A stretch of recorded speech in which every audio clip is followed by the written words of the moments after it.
broadcasting professor once told me that if making the meters move gets you excited, you'll have a good career.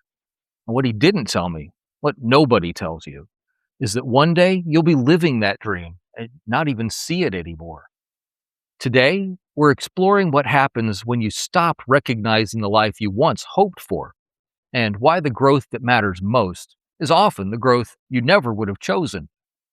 By the time we're done, you'll come away with a concrete way to see your own life and your own distance more clearly. Welcome to the Live Right Now podcast with me, Allan. This is where mindfulness meets everyday life. Thanks for joining me for this reflection on living with intention.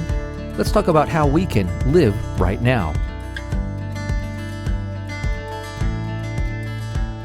Hello, beautiful souls. I'm Allan, and welcome to Live Right Now. We spend a lot of energy chasing the next thing, the next role, the next milestone, the next version of the life we're building. And somewhere in that forward motion, something quietly slips. We stop recognizing that we're already standing in the middle of something we once hoped for. That gap between dreaming something and seeing it clearly once we have it, that's where today's conversation begins. I was in college when a professor said something that I still think about today. He told us that radio and television wasn't for everyone, but that if making the meters move got you excited, you'd have a good career. I felt something click when he said that. That was the beginning of a dream that I didn't have language for at the time. Not a plan, not a 5-year goal, just a feeling of recognition. This is the thing. Now, fast forward to the end of September 2025. 22 years into a career at a local TV station. 2 decades of community events, viewer relationships, storytelling, showing up every day for work I believed in.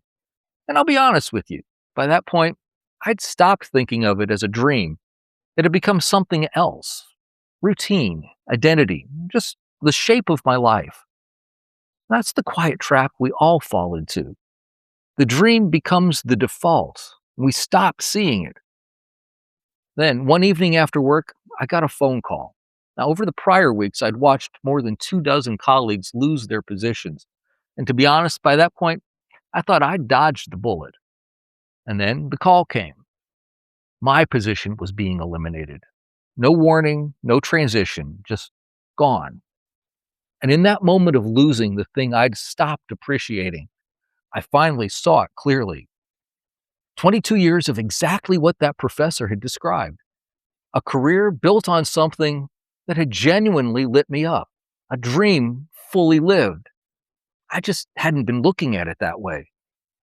There's something almost universal in that experience. We adapt to the good things in our lives so completely that they become invisible. Psychologists call it hedonic adaptation, the tendency to return to a baseline level of satisfaction regardless of what we achieve or acquire. The dream comes true, and then it just becomes Tuesday.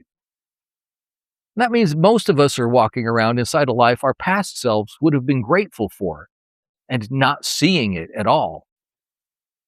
We spend years working toward something, a career, a relationship, a place to call home.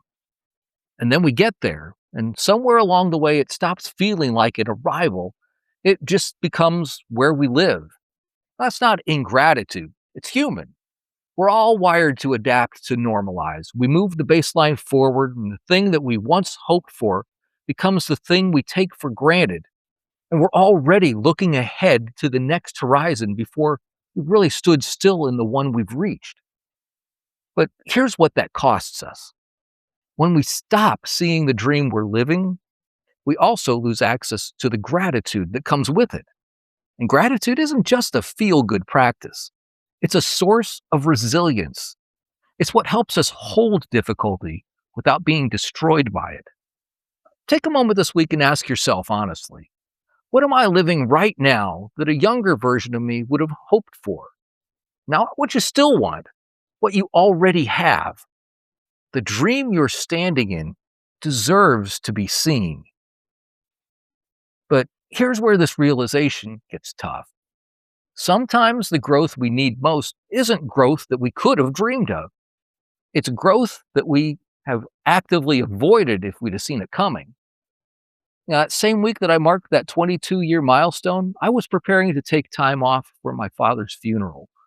And then came the phone call about my job. And in the span of just a few days, I went from celebrating 2 decades of meaningful work to facing loss on two fronts simultaneously. That wasn't a chapter I would have written for myself. And in the weeks that followed, I assumed that my former colleagues who avoided the axe were the fortunate ones. They still had their structure, their routine, their sense of continuity. I was the one displaced, the one without a clear next step. But something unexpected started happening in that open space. Without the daily rhythm of a role to fill, I had something I hadn't had in years. Unscheduled time to think, not to plan, to actually ask what mattered, why I cared about storytelling, what I still had to say, what I wanted the next chapter to look like, and why. That's not what I expected displacement to feel like. I expected it to feel like falling behind. Instead, slowly and reluctantly, it felt like clearing. There's a concept in psychology called post-traumatic growth, the documented phenomenon where a significant percentage of people who experience serious disruption don't just recover, they develop new capacities, greater clarity, deeper values, a stronger sense of what they actually want. Not because hardship is good, but because being forced to stop and rebuild from something more honest than routine can reveal things that comfort never would. Which means the growth I needed, the growth that's still unfolding, is growth I never would have chosen, never would have dreamed of, couldn't have.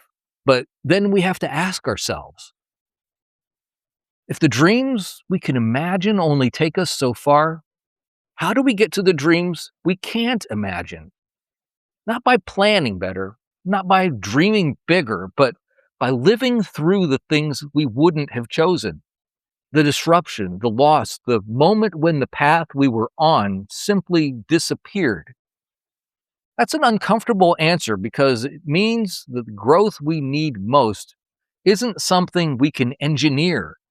It arrives uninvited, and in the middle of it, it doesn't feel like growth at all. It feels like setback. But look back at the moments that changed you most, really changed you, and you'll find that most of them weren't planned. They were survived. The dreams worth living are often the ones you couldn't have dreamed. And if you go back and talk to yourself 5 years ago, 10 years ago, to that college student hearing a professor talk about making the meters move, and tell them everything that you know now, everything that you've lived through, every loss and pivot and unexpected clearing, would they even listen to you? Probably not. Not because they were foolish, because they hadn't lived the chapters yet that would make any of it make sense. But here's the more interesting question. Not whether they would listen, but who you had to become in order to have something worth saying. The wisdom you carry right now about resilience, about what matters, about how to hold difficulty without being defined by it. That wisdom exists because of the things you couldn't have planned for, the unchosen growth, the dreams that were taken away, the space that opened up when the path disappeared. Your past self couldn't have dreamed the version of you that exists today. Not because the dream wasn't big enough, but because becoming this person required experiences that were outside the dream entirely. That's not a failure of imagination. That's just how it works. And if that's true looking backward, then it's also true looking forward. Whatever is unfolding right now, whatever feels like disruption or falling behind, is doing something. That may not be able to name it yet, but your future self will recognize it. One day you'll look back at who you are right now and understand something you can't quite see yet. Not because things will necessarily get easier, they may or they may not, but because the person you're becoming is always clearer in hindsight than it is in the middle of becoming them. We tend to evaluate our lives against the dreams we had. Did we get where we planned? But the most significant growth rarely follows the plan. It follows the interruption, the loss, the moment when the life we were building got set down and we had to figure out what to carry forward. The version of you that exists today has already handled things your past self would have found overwhelming, has let go of things your past self would have held too tightly, has developed a clarity, a patience, or a resilience that didn't exist then, even if you haven't named it yet. You couldn't have dreamed your way here, but here you are, and your future self is already grateful for what you're living through now. So here's the practice, and it has two parts. First, take 5 minutes and name one thing you're living right now that a younger version of you genuinely would have hoped for. Not a grand achievement necessarily. It might be something quiet, a relationship, a skill, a community, the work itself. Name it specifically and sit with it long enough to actually feel it. The dream you're standing in deserves to be seen before you move on to the next one. Second, think about something in your life right now that feels like disruption, something unchosen, something that you wouldn't have picked for yourself.